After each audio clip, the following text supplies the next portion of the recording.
Sen qari va yolg'izsan, yaqinda hech narsaga yaramay qolasan. Yo'q. Mehribon Allohim, bergan mo'tabar umring uchun, bergan ne'matlaring uchun, tinchliging, xotirjamligim uchun ming marta senga shukronalar bo'lsin. Ming marta shukr. Yana qotgan nonmi? Juda achinarli. Ba'zilar buni hatto hayvonlarga berishyapti. Berayotgan rizqingga shukr.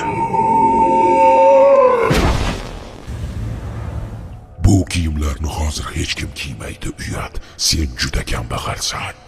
Meni berkitgan, to'sib turgan shu kiyimlarim borligi uchun Xudoga shukr qilaman. Sen kun bo'yi ishlaysan va haliyam kambag'alsan. Shu ish orqali rizqimiz berayotgan yaratgan ekan. O'zingga shukr. Bu yerlarda adashib bo'lib ketasan. Adashganimda to'g'ri yo'l ko'rsatgan o'zingga shukr. Sen nima uchun boshqalarday yaratilmagansan?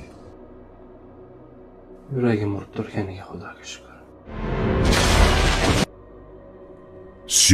Sen meni nimalar deb xursand qilasan?